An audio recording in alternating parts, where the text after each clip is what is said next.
前段时间，有台军士兵在社交平台上发布的一段有关同在一起训练，美军能喝奶，台军却只能泡奶粉的吐槽，半推半就地暴露了美军秘密赴台训练的冰山一角。事件引发的轩然大波还未平息，台媒又曝光美海军陆战队将赴台训练台军的地下对抗体系，实际上呢就是教台军怎么打游击。还有美国军官称要在台湾部署特种部队，拜登政府打台湾牌变本加厉，中国大陆该如何反制？来看看报道。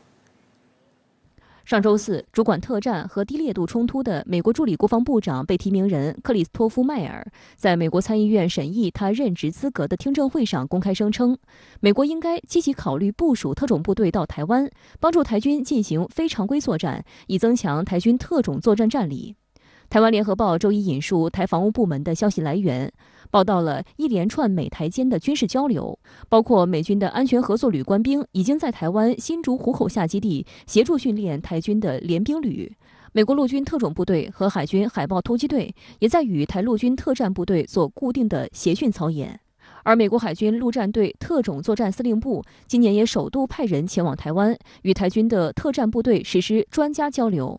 报道还称，在汉光37号演习7月实兵操演结束后，美军还将派更多特战部队成员前往台湾，协助训练台军特种部队。这个协训本身其实不是一个大规模的协训，而是针对台湾包含这个特战部队这种战技战法。美国的顾问这几年来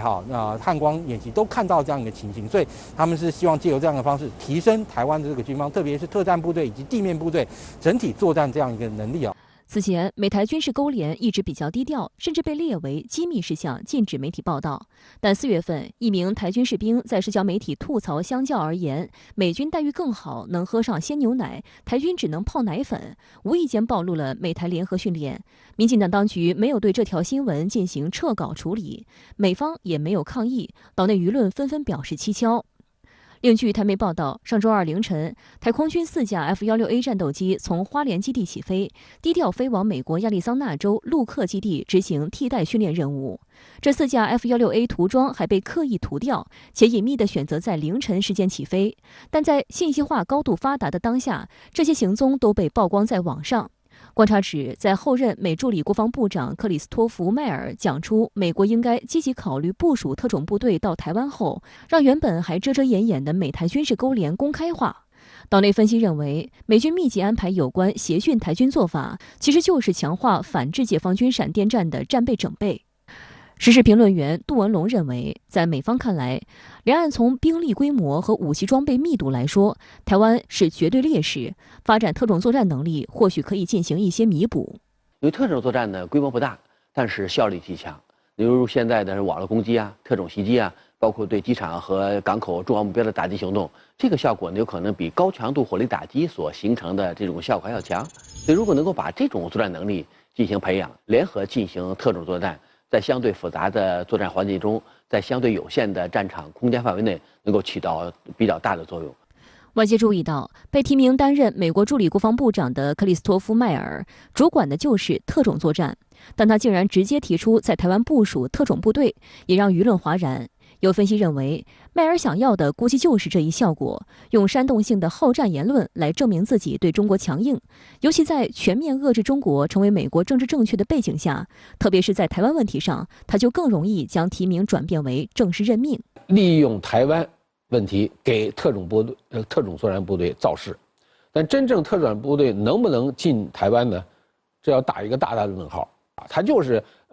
把台湾问题跟特种部队今后的建设连起来，让特种部队的这个地位能够上升，这个蹭热度造势，这个意图是非常明显，而且它明显是在外交和政治上，这个违背了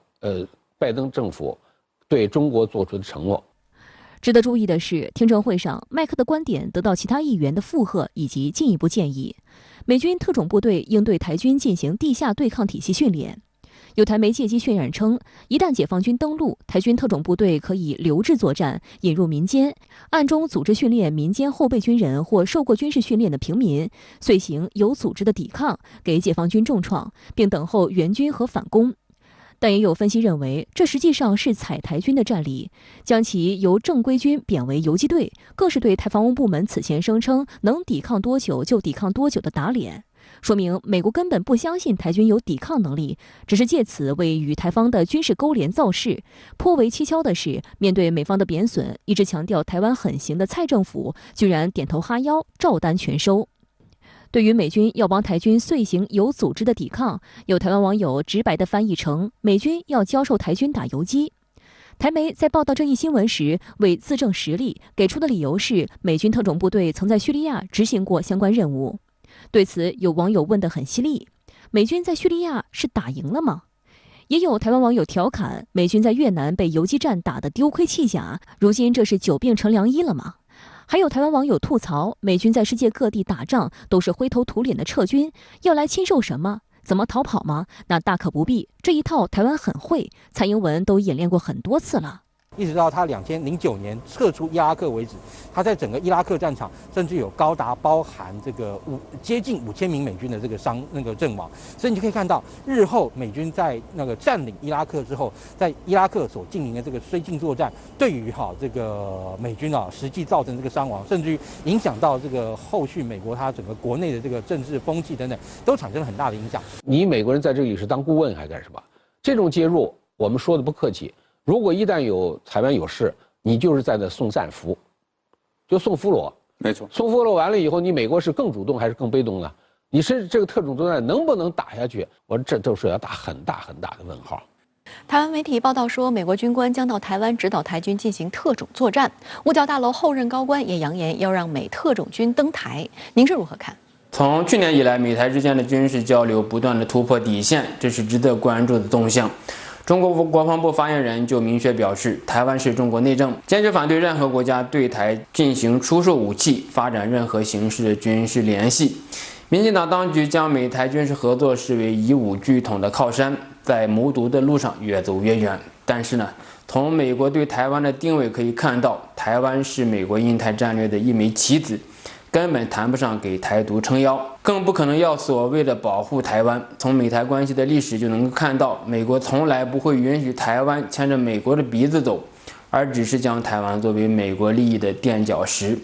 从宏观层面来说，美国不断升级印太战略，在印太地区寻求战略支撑点，台湾已经成为美国的棋子。以台湾目前所处的环境，根本不可能承受和承担印太战略支点的角色，也只能是美国印太战略的炮灰。从微观层面来看呢，美国对台军售既是为了加强印太的军事部署，同时也是为了赚钱。台湾呢，就是花钱给美国当炮灰。对台湾进行所谓的特种作战的训练，不过是在台湾陷入了战火之后，让台湾自己在泥潭中自我挣扎，或者说是让台湾变成两岸同胞的战场。美国可以从中坐收渔翁之利。所谓的特种作战，就是台湾生战之后，台军转入地下，这种鬼话，台湾当局居然还当成了施舍。可以设想，这种设定的场景一旦发生，不仅是两岸关系的困境，也是台湾民众的灾难。而美国呢，在这个过程中不需要付出任何代价。美国、日本不断的炒作两岸关系，将台海变成印太的热点话题。在这个过程中呢，美日不断的消耗台湾，不费成本将台湾绑到美日的战车上面，同时将台海问题炒热渲染，鼓吹中国威胁论。对于这一战略态势和美国的意图，我们需要高度的关注，也需要提醒蔡英文当局应该迷途知返了。